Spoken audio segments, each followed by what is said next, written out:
जय भगवान श्री कृष्ण जी। भगवान और आप चैनल के अत्यंत श्रद्धालु भक्तों, क्या आपको अभी तक मालूम है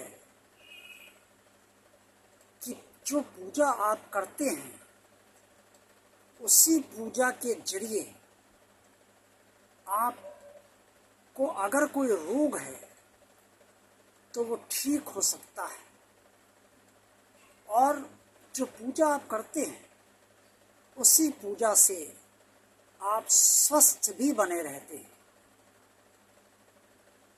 जी हाँ, आज के वीडियो में मैं आपको ये सब बताने जा रहा हूँ।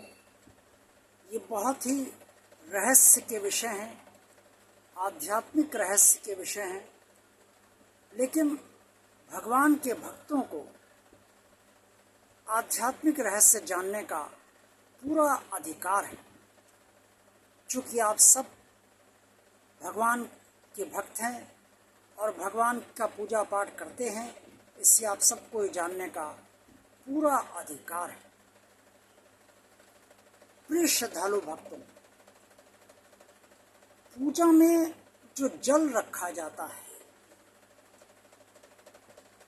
वो जल किस लिए रखा जाता है?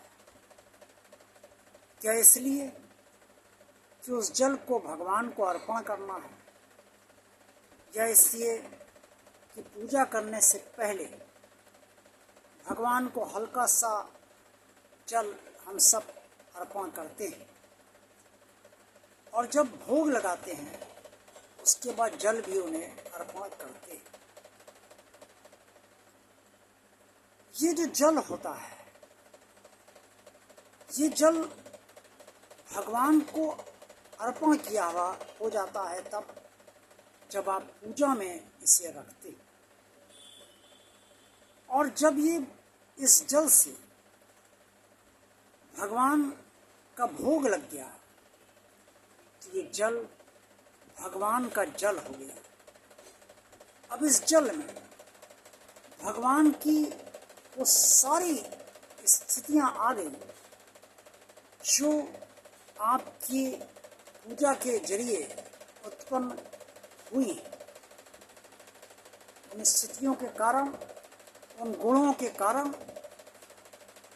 और सकारात्मक जो उसके अंतर्गत रेजेस आई हैं इस जल में, उन सब के कारण जब वही थोड़ा सा जल आप प्रसाद खाने के बाद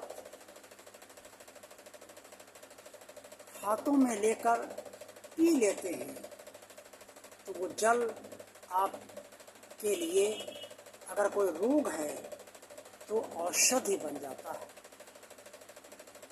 और अगर कोई रोग नहीं है तो वो जल आपको स्फूर्ति देता है, एक नई ताकत देता है और आपको स्वस्थ रखता है। सुबह स्नान करने के बाद जब आप अगर भगवान सूर्यदेव को जल अर्पण करते हैं तो बहुत अच्छी बात है। अगर नहीं करते हैं तो जल अर्पण करना आरंभ कर दीजिए, कल से आरंभ करना आरंभ कर दीजिए। और भगवान सूर्यदेव को जल अर्पण करने के बाद आप सुबह का चाय नाश्ता करने से पहले जल आप जो भी पहला गिलास पीजिए उसमें आप जिसकी भगवान के स्वरूप से आपका लगाव है और जिसकी पूजा आप रोज करते हैं उसका स्मरण करते हुए, उसका नाम लेकर उस जल में उस नाम का उच्चारण कर दें, और उस नाम का उच्चारण करने के साथ ही उसे अर्पण कर दें। मान लीजिए आप भगवान कृष्ण जी के भक्त हैं तो आप चाय नाश्ता करने से पहले एक गिलास में जल लीजिए और उसको पीने से पहले उस जल में आप मत्थे से लगाकर उसे कृष्ण अर्पण मन ही मन कह के पी जाइए।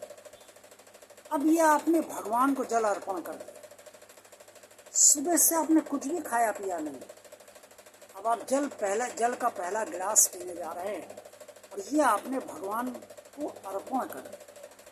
अब ये भगवान का जल हो गया।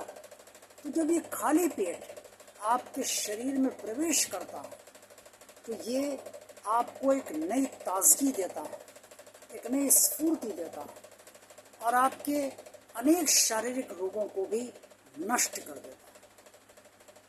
मानसिक तौर पर आपको शांति प्रदान करता है और आपको, आपकी बुद्धि को, अगर वो परेशान है तो उसकी परेशानी में वो कम करता है। ये जल भी औषधि बन जाता है क्योंकि आपने जल को भगवान को अपने अर्पण कर दिया। सब कुछ आस्था, श्रद्धा और विश्वास का खेल है। खेल इसलिए कह रहा हूँ मैं क्योंकि आस्था कैसी है आपकी, श्रद्धा कैसी है आपकी, विश्वास कैसा है आपका, ये बहुत ज़रूरी है, जिस पर चिंतन मंथन आपको करना चाहिए।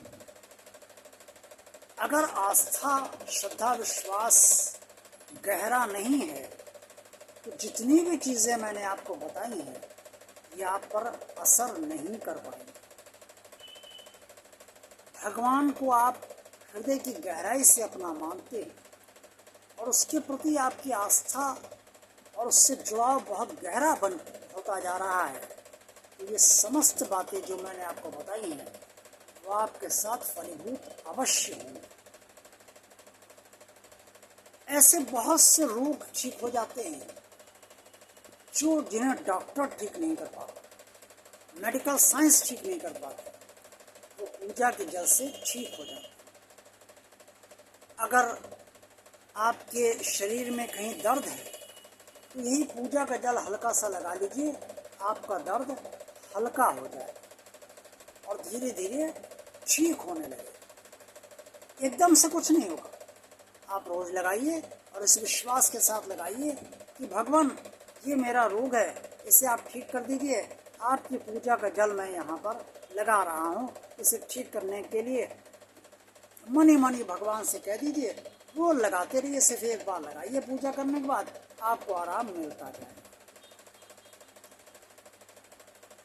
पूजा के जल में भगवान का वास होता है और जिसमें भगवान का वास है उससे वो सारे असाध्य चीज साध्य बन जाती है, जो व्यवहारिक स्तर पर असाध्य ही बन गई। इसलिए भगवान के प्रति गहरी आस्था रखिए, गहरी श्रद्धा रखिए, अटूट विश्वास रखिए और गहराई से जुड़े रहिए। फिर मैंने जो बातें बताई हैं उसका आप इस्तेमाल कीजिए, उसका आप अनुकरण कीजिए, आपको निश्चित तौर पर फायदा होगा। देखते रहिए भगवान और आप चैनल। वीडियो पसंद आया तो लाइक कीजिए, चैनल को सब्सक्राइब कीजिए, चैनल को शेयर कीजिए, इस वीडियो को भी शेयर कीजिए और कमेंट्स बॉक्स में आप सब जो कुछ भी कहना चाहें तो अवश्य कहिए। आप सभी का कल्याण हो। जय भगवान श्री कृष्ण जी।